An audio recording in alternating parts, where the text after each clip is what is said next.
দিয়েছি সর্ষে, পোস্ত আর কাঁচা লঙ্কা। নারকেলটা দিয়ে একসাথে আমি পেস্ট করে নেব।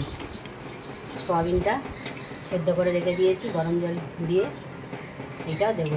তো দেখো নারকেল আর সর্ষে পোস্ত একসাথে আমি পেস্ট করে নিলাম। সয়াবিনটা পেস্ট করে নেবো। তো দেখো তারপর আমি নিয়ে নিচ্ছি কুচানো পেঁয়াজ, অল্প করে দিয়ে দেবো লঙ্কা গুঁড়ো, তারপর স্বাদ মতন নুন, অল্প একটু হলুদ গুঁড়ো, আর দিয়ে দেবো বেশি করে সরষের তেল।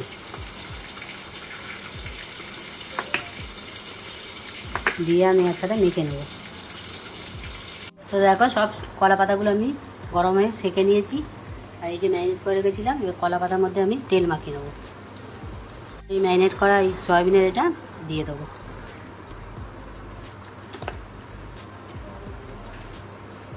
থেকে একটু সরষের তেল দিয়ে দেবো।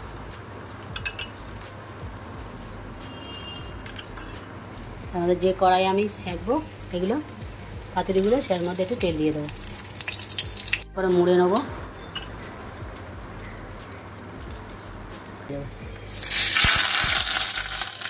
তার উপর থেকে একটু জল ছিটে দিয়ে দেবো। দেখো এই পাতুরিগুলো হয়ে গেছে, এই যে সবগুলো আমি নামিয়ে নিয়েছি। পাতুরিটা আমি খুলবো, দেখো